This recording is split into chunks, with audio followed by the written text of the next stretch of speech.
And the devastation caused by Helene is turning into a major political story, with two key battleground states, Georgia and North Carolina, among those hardest hit.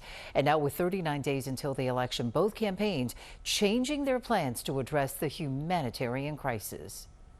Former President Donald Trump finding a new wedge issue on the campaign trail. Trump touring the swing state of Georgia today, one of several decimated by Helene, falsely suggesting that the administration and Vice President Kamala Harris are not engaged in the crisis. The federal government is not being responsive, but they're having a very hard time getting the president on the phone. He won't get on, and of course the vice president, she's out someplace campaigning, looking for money. Trump visiting with residents and speaking before a damaged building. We're not talking about politics now. We have to all get together and get this solved. President Biden today pledging the full resources of the federal government, but he is holding back on visiting the affected areas. But I've been told that it would be disruptive if I did it right now.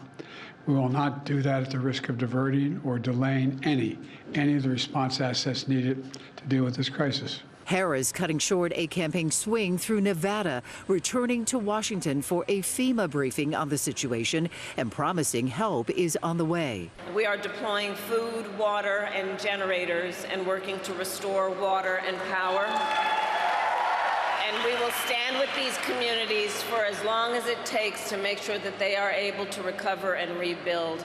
Meanwhile, Harris's running mate Tim Walz and Trump's running mate J.D. Vance gearing up for tomorrow's vice presidential debate. Walz mock debating Transportation Secretary Pete Buttigieg.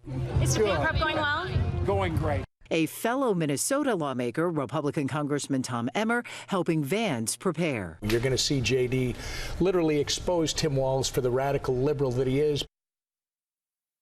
Now, Vice President Harris says she intends to visit communities impacted by the hurricane, quote, as soon as it is possible without disrupting emergency response operations. Watch breaking news on YouTube. Subscribe to ABC 7 Chicago Eyewitness News.